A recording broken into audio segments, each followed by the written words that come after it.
നിങ്ങൾ 2500 രൂപയുടെ സാമൂഹ്യ സുരക്ഷാ പെൻഷൻ കൊടുക്കുന്നു. നമ്മളൊരു ആവേശത്തിന് പറയുമ്പോ ഒരു കൊഴുപ്പുണ്ടാവാൻ അതാണ്. അത് പറഞ്ഞിട്ടാണ് ഒത്തുചേടി അധികാരത്തിൽ വന്നത്. ഞാൻ ഇനിയും പറയും. എന്നിട്ട് 4.25 കൊല്ലക്കാലം 1 രൂപ കൂട്ടിക്കൊടുത്തില്ല. നീയൊക്കെ കൂടെ എന്തൊക്കെ തെമ്മാടിത്തരാ കാട്ടി വെച്ചിരിക്കണേ.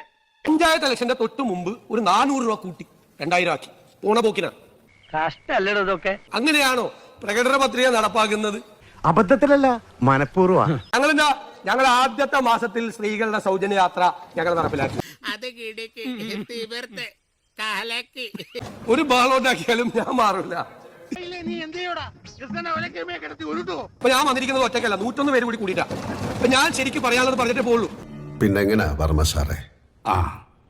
പറയാം. ചെറിയ ആശാവർക്കർമാര് ആ തെരുവില് സമരം ചെയ്തില്ലേ എത്ര മാസക്കാലം?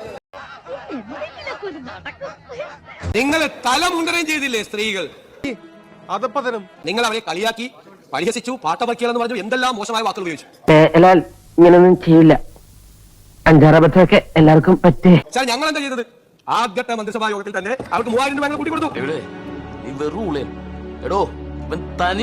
ഞങ്ങളാണ് സ്ത്രീപക്ഷം, നിങ്ങളല്ല. നിങ്ങളായിരുന്നില്ല. നിങ്ങൾ സ്ത്രീ വിരുദ്ധ പക്ഷ നിലപാടാണ് എടുത്തിരിക്കുന്നത്. നിങ്ങൾ ഇങ്ങനെ മാറ്റി മാറ്റി പറഞ്ഞ് ശരിയാവില്ല കേട്ടോ. സ്ഥിരത വേണം, സ്ഥിരത. ആ സ്ത്രീപക്ഷത്തെ കുറിച്ച് എന്നെ ഓർമ്മിപ്പിച്ചതുകൊണ്ട് മാത്രമാണ് ഞാൻ, അല്ലെങ്കിൽ ഇതിന് മറുപടി പറയേണ്ടതല്ല.